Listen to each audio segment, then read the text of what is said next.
Hello, all you coin aficionados out there, and welcome to DC Coin World International Coin Channel.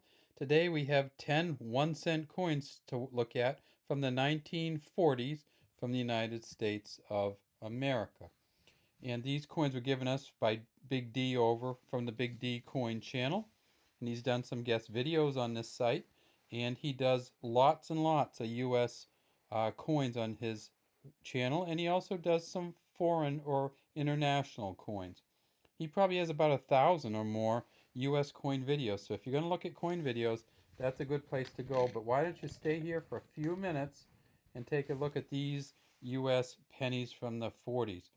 And they look different, don't they? Look at this. It's different colors, different hues of the copper. And so there's some really interesting stuff going on here. And it almost looks like they're made of different materials. And there's a reason for that, and that's because they are. There's a couple different materials that they used in the 1940s. And so let's go through some of these coins. But first, let's start with an introduction to the Lincoln penny. And this particular coin is the Lincoln Wheat Ears penny. Here's a 1941 here. We see it says, "In God We Trust" at the top. There's liberty behind President Lincoln. This is 1941 here. Here's the bow tie, and it's the image of President Lincoln. A little bit of a raised rim here.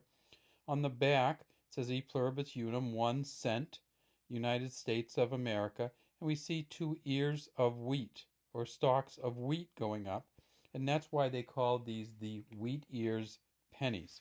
Now, many of you have seen the more modern pennies, and here's one of those with the Lincoln Memorial on the back, and that's the one that most people are familiar with, and you can actually see Lincoln way down in there if you tip it just the right way. That's the statue of Lincoln way down in the Lincoln Memorial.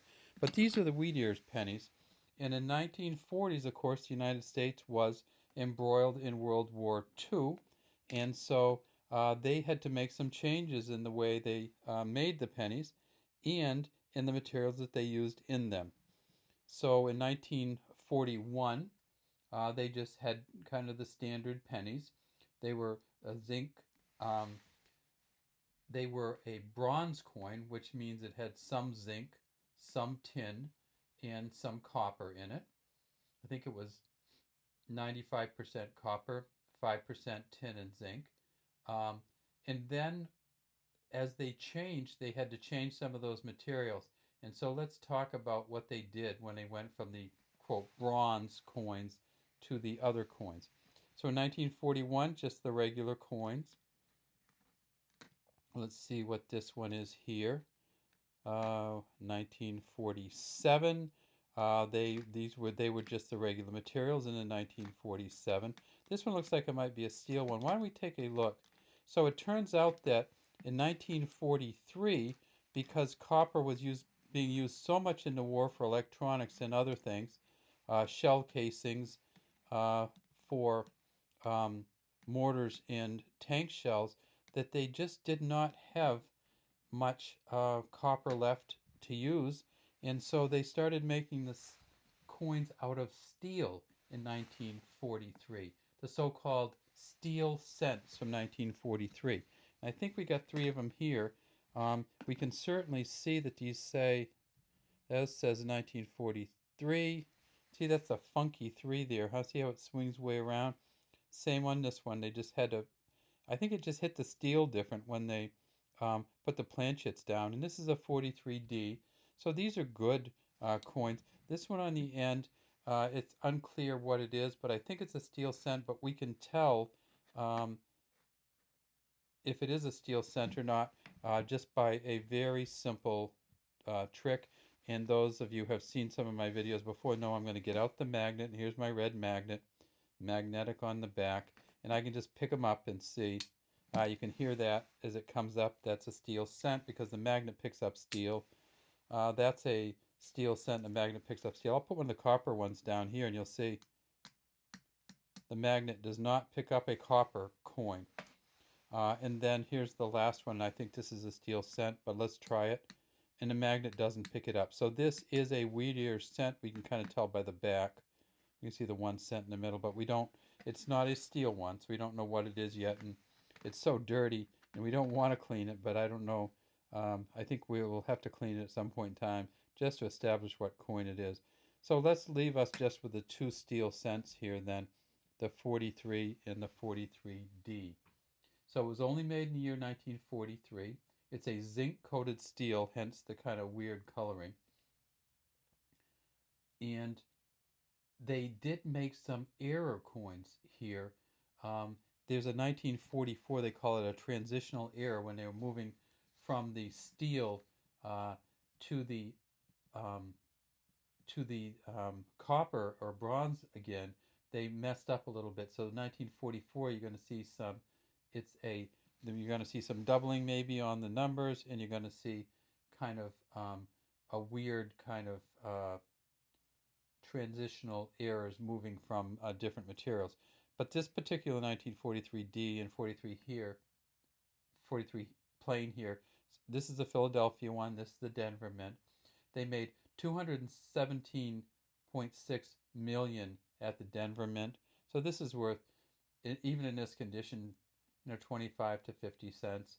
And at the Philadelphia Mint, they made 684 million. And again, this is worth 25 to 50 cents. They did make an S at the San Francisco Mint, and that one's worth a little bit more, maybe as much as double. They made 191.5 million of those. So this is the steel cent from 1943. Let's see what else we have in this pile to kind of go through. Now, here's a 1945. Okay, so there was another thing that they did at the end of the war, and that's because they still had some of these shell casings from the mortars and the tank shells that they saved out of copper, and they melted those shell casings down and made coins from 1944 to 1946 out of spent wartime shell casings. And the shell casings were a different material. They were 70% copper and 30% zinc. So when they mixed those in, these coins ended up being 95% copper and 5% zinc with no tin in them. So they're not actually bronze coins from 1944 to 1946. They are essentially a copper zinc coin, and this is a beautiful version of that. So we see the 1945 here. We also have, let me see what else we got. There's a 44, same thing. Here's a 42. Now in 1942, they were still making the regular cents, and in 1942, this particular one, it was during the war, but in 1942, the Philly Mint, so there's no mint mark here, they made 658 million almost. If you're looking for the 1942, a lot of people like the D just because they only made 206 million of them, and the S is the best and probably most valued, and they only made 85.5 million at the San Francisco Mint. So there are some um, valuable coins from 1942, but not many, just because they made a lot, and for some reason a lot of them have held up pretty well. What's this one here? So 1940. The interesting thing about the 1940 is it was actually before the war that this was minted. So the U.S. didn't get into World War II until 1941. So in 1940, we were still coming out of the Depression in the United States, and this coin here, the 1940 Philly, they made 586.8 million of them. This is probably worth between 10 and 20 cents, but this is really in great shape, and thanks to Big D for giving me these coins to use. On the front it is. On the back it's a little messy, but still, if you look at the definition in the wheat ears here and here, and how prominent the wording is, you have a pretty nice coin here nonetheless. Okay, so we've looked through a bunch of pennies from the 1940s, or 1 cent coins from the United States of America. If you have any comments, we'd love to have you leave them in the comments section. Feel free to look at our other videos, and we'd also love to have you subscribe to the DC Coin World International Coin channel. Have a great day.